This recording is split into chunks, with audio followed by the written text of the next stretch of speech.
चलिए, प्यारे स्टूडेंट, आपके बीच में आ गए हम क्लास 10th का मॉडल पेपर लेकर मैथ का। हमें आशा और विश्वास है कि जो क्वेश्चन आप लोग को हम बताएंगे आपको अच्छा है, समझ में आ जाएगा। ठीक ना? बस ध्यान से देखना है। ठीक, आपको समझ में आ जाएगा। देखिए, पहला क्वेश्चन क्या है, पी जेड बराबर जेड स्क्वायर माइनस 64 शून्य ज्ञात करना है।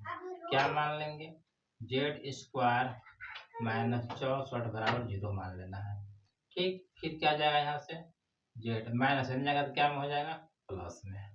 अब यहाँ से स्क्वायर हटेगा तो यहाँ रूट चढ़ जाएगा। ठीक, 64 का वर्गमूल कितना होता है, 8 होता है। तो रूट से जो बाहर नंबर निकाल दो उसको प्लस माइनस में दिखाया जाता है। ठीक ना? देखिए ये अलग की जो ऑप्शन जो दूसरों की किस में ऑप्शन में है, पहला में है। इसके आंसर क्या होगा, पहला। ठीक, अगला क्वेश्चन क्या है, दिए गए बिंदु P बराबर 0 क्यू बिंदु Q 7 0 एवं बिंदु R 5 0 में से कौन से बिंदु अक्ष Y को प्रतिच्छेदित करता है। सुनिएगा, एक रेखा है। ठीक, इसको मान लेते हैं क्या है, Q और R, P Q R ना। ठीक है, P बिंदु Q एवं बिंदु R में से कौन सा बिंदु अक्ष है। चलिए, P यहाँ मान लेते हैं Q, यहाँ मान लेते हैं R। P कितना है, 0 और 6 है, और Q कितना है, 7 और 0 है, और R कितना है, 5 और 0 है। समझिएगा कैसे बनाएंगे। दिए गए बिंदु P 0 6 बिंदु Q 7 0 एवं बिंदु R 5 0 में से कौन से बिंदु अक्ष अक्ष क्या है, x को प्रतिच्छेदित करता है। ठीक ना?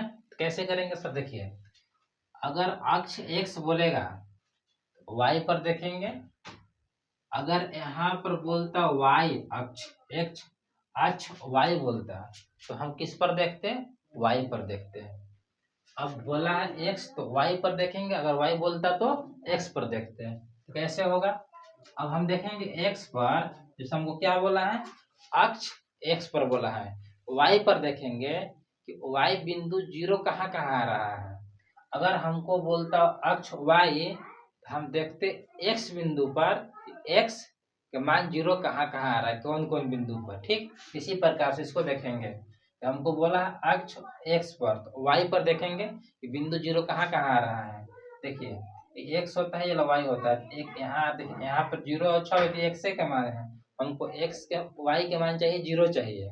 तो यहाँ पे x के मान हो जा रहा है, y के मान 6 है, x के मान 7, y के मान 0 एक यहाँ मिल रहा है, 5 x के मान, y के मान 0 एक यहाँ मिल रहा है। यही दो के पास मिल रहा है, y के मान 0, q और r।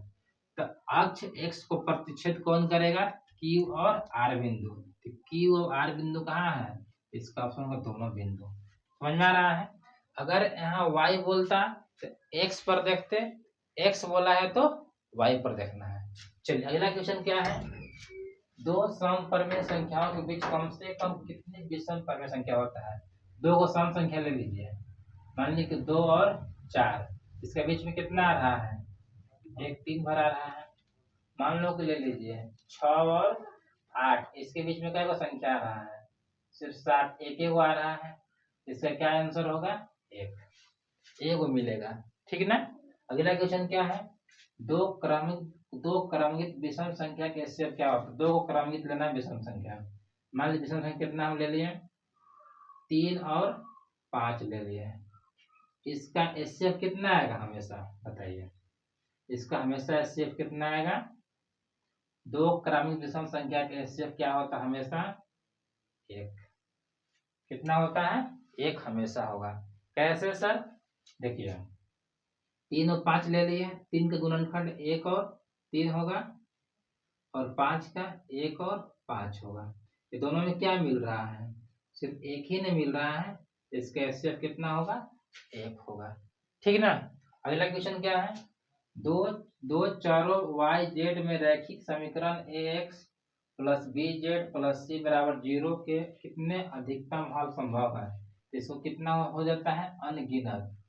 अब आप यहाँ पर y के मान कुछ रखेगा, z के मान कुछ आएगा। जेड के मान रखिएगा, वाई के मान कुछ आएगा, मान अलग अलग आता है। तो इसका आंसर क्या होगा? अनगिनत। अगर ऐसा क्वेश्चन देगा तो क्या इसका आंसर देना है? अनगिनत, अनगिनती, ठीक है ना, अनेक। समझ में आ रहा है? चलिए फिर आपको हम इसी प्रकार से क्वेश्चन बतलाएंगे। चलिए, हमको विश्वास और आशा है कि आपको हम जो क्वेश्चन बताए हैं आपको समझ में आ गया होगा। इसी प्रकार से वीडियो प्राप्त करने के लिए हमारे चैनल को सब्सक्राइब और शेयर कर दीजिए और बच्चा के यहाँ से हेल्प मिल सके। चलिए आज के लिए इतना ही, फिर नेक्स्ट वीडियो में आपसे मिलते हैं।